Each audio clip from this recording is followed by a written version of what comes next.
बिस्मिल्लाहिर्रहमानिर्रहीम। आज का जो हमारा टॉपिक है वो मिसलिनियस क्वेश्चन जो कि प्रॉफिट एंड लॉस पे बेस कर रहे हैं। एग्जाम्पल हमारे पास 8 है।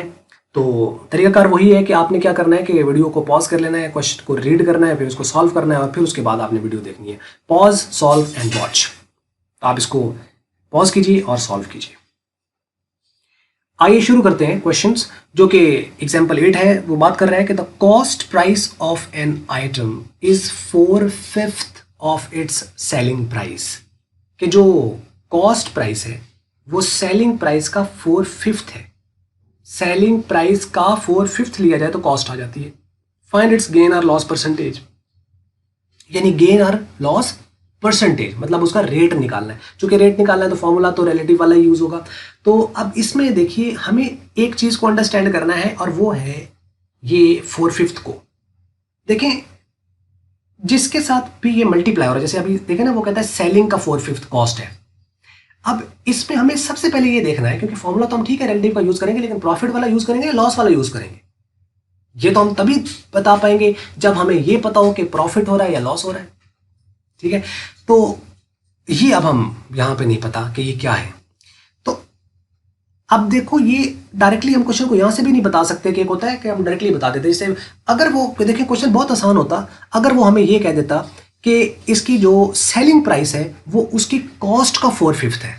अगर ये उसकी कॉस्ट का 4/5 होती तो प्रॉफिट सीधा सीधा 1/5 होता, मतलब 20%, सीधा 20% होता। लेकिन ये उसने कहा है कि जो उसकी सेलिंग प्राइस है उसका 4/5 उसकी कॉस्ट है। तो हम ये नहीं कह सकते कि 4/5, अच्छा ठीक है 5 में से 4 यानी 4/5 हो गया तो ये हमारे पास आ जाएगा रेट ऑफ, इसका रेट आ जाएगा कॉस्ट का। तो इसका मतलब है कि बाकी जो बच रहा है यानी 1/5 वो उसका होगा प्रॉफिट का। तो ऐसे हम नहीं कह सकते, या लॉस का नहीं कह सकते। क्यों? क्योंकि ये सेल के साथ रिलेशन दिया हुआ है, क्योंकि प्रॉफिट लॉस हमारा कॉस्ट पे बेस कर रहा होता है। तो इसका मतलब ये है कि हमें इसको प्रॉपरली सॉल्व करना पड़ेगा। एक तो ये गलती नहीं करनी। ठीक है, आइए अब इसको देखते हैं कि इसको सोल्यूशन क्या है। तो परसेंटेज गेन लॉस हम निकालते हैं। यहाँ पे क्वेश्चन है, यहाँ पे वो बात कर रहे हैं एज वी आर गिवन कि C is equal to 4/5 of the sale. तो फ्रॉम द अबव यानी इस इक्वेशन से we can note that 4/5 of the selling price is equal to the cost, यानी 4/5 of the selling price is equal to the cost. It means that cost is lower because 80%, जो कि 4/5 का अगर आप percentage निकालें तो 80% बनता है, of the selling price is cost. यानी सेलिंग प्राइस का जस्ट हम 80% ले रहे हैं तो आपकी क्या आ रही है?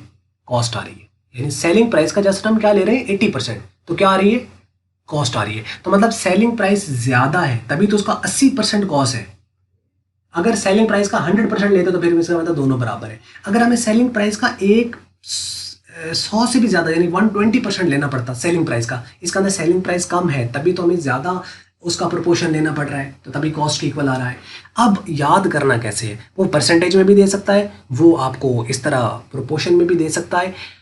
तो अगर 80% यहां पर है तो 20% बाकी उसका प्रॉफिट होगा। यहां पे देखिए इस प्रोपोर्शन को आपने देख लेना है। अगर ऊपर वाला जो कि नोमिनेटर है अगर ये वैल्यू कम हो तो आपको प्रॉफिट हो रहा है। कैसे? कि ये कम प्रोपोर्शन बनेगा सेल का जो कि 80% बन रहा है। यही अगर होता 5/5 तो इसका मतलब 5/5 यानी 1 S से मल्टीप्लाई होता तो ऐसे आ जाता है, कॉस्ट और सेल बराबर है, नो प्रॉफिट नो लॉस। लेकिन अगर ये 6/5 होता तो इसका मतलब सेल का ज्यादा पोर्शन लेना पड़ रहा है तब कॉस्ट आ रही है, तो मतलब सेल कम है, मतलब उसमें लॉस हो रहा था। बहुत आसान है, ऊपर वाली वैल्यू को देखना है। अगर वो वैल्यू नीचे वाली नंबर जो कि डिनोमिनेटर है उससे अगर वो बड़ी वैल्यू हो तो लॉस हो रहा होगा, और अगर ऊपर वाली वैल्यू जो है वो कम है तो प्रॉफिट हो रहा होगा। ये है इसका याद करने का तरीका। तो बाकी इसको समझा भी जा सकता है, वो मैंने आपको बता दिया। उम्मीद करते हैं आपको समझ लगी होगी। और अब वो बात कर रहे हैं therefore we would use the formula of the profit percentage. पता चल गया यहाँ से कि प्रॉफिट है तो फॉर्मूला कौन सा यूज करेंगे? प्रॉफिट का यूज, क्योंकि जब तक ये नहीं पता चलेगा कि प्रॉफिट हो रहा है या लॉस हो रहा है तो हम फॉर्मूला कौन सा यूज करेंगे? ये भी तो हो सकता है हम लॉस का यूज कर लें, तो गलत आएगा, आंसर ही गलत आएगा। अच्छा, अब हम क्या यूज करेंगे? S is equal to C into 1 plus R, यही फॉर्मूला होता है। अब S एज इट इज रहेगा, C की जगह हम ये पुट कर देंगे जो इन टर्म ऑफ S है। तो 4/5 of S is equal to 1 into 1 plus RP।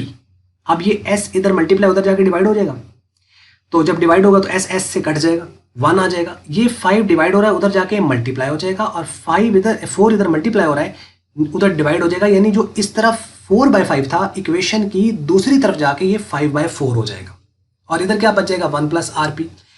अब ये 1 इधर प्लस है, उधर जाके माइनस होगा तो क्या होगा 5/4 माइनस 1, इसमें एलसीएम लें तो ये 5 माइनस 4/4 ये आ जाएगा। तो वो जो बन जाएगा आपका 5 माइनस 4/4 जो कि 1/4 है। अब चूंकि आपको 100 से मल्टीप्लाई करना है क्योंकि रेट निकालना है, तो 100 से मल्टीप्लाई करेंगे तो 425,100 यानी 25%, तो ये इसका मार्कअप है, यानी 25% प्रॉफिट हुआ है इसके ऊपर, 25% प्रॉफिट पर बेचा गया है।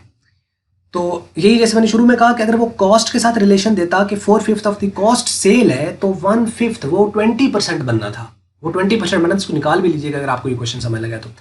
अच्छा, इसी को हम एक अल्टरनेटिव तरीके से भी सॉल्व कर सकते हैं, वो भी मैंने नीचे यहाँ बता रखा है, आपको जौन सा आसान लगे आप उससे कर लीजिएगा। जैसे आप अल्टरनेटिव में आप देख लीजिए इसको क्वेश्चन को, वही चीज़ है जैसे सेल है तो कॉस्ट इज इक्वल टू यानी 4/5 ऑफ S, ये तो वही इक्वेशन है जो हमारे पास शुरू में थी।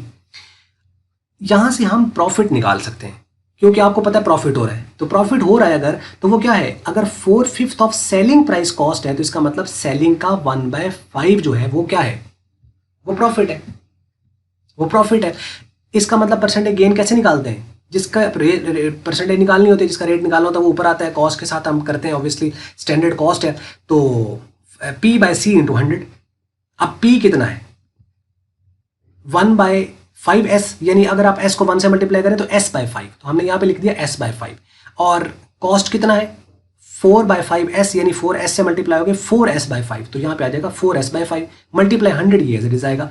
अब देखिए इक्वेशन के ये मेन डिवीजन है, मेन डिवीजन से अगर वो नीचे डिवाइड हो रहा हो तो उसको जब आप मल्टीप्लाई करोगे तो क्या हो जाएगा, रिवर्स हो जाएगा, उल्ट हो जाएगा, यानी नीचे वाली वैल्यू ऊपर आ जाएगी, ऊपर वाली नीचे आ जाएगी। तो हम इसको क्या लिखेंगे 5S/5 एज इट इज लिख दिया।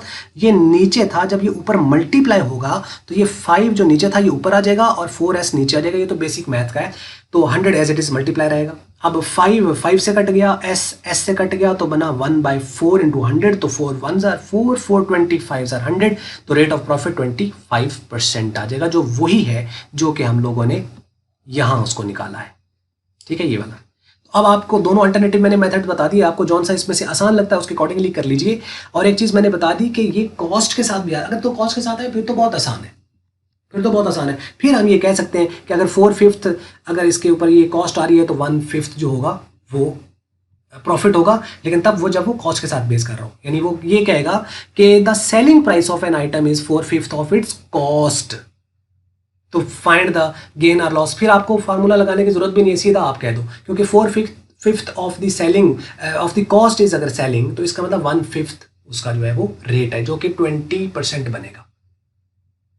क्लियर होगी बात, ये था क्वेश्चन। उम्मीद करते हैं आपको समझ लग गया होगा। कोई क्वेश्चन हो तो आप उसको कमेंट्स में लिखिएगा। बाकी वीडियो अगर आपको मल्टीपीडिया की अच्छी लगी इसको आप लाइक कर लें, शेयर कर लें दूसरों के साथ। अगर आपको अच्छी नहीं लगी इसको आप कर दें डिसलाइक, और वीडियो देखने का शुक्रिया।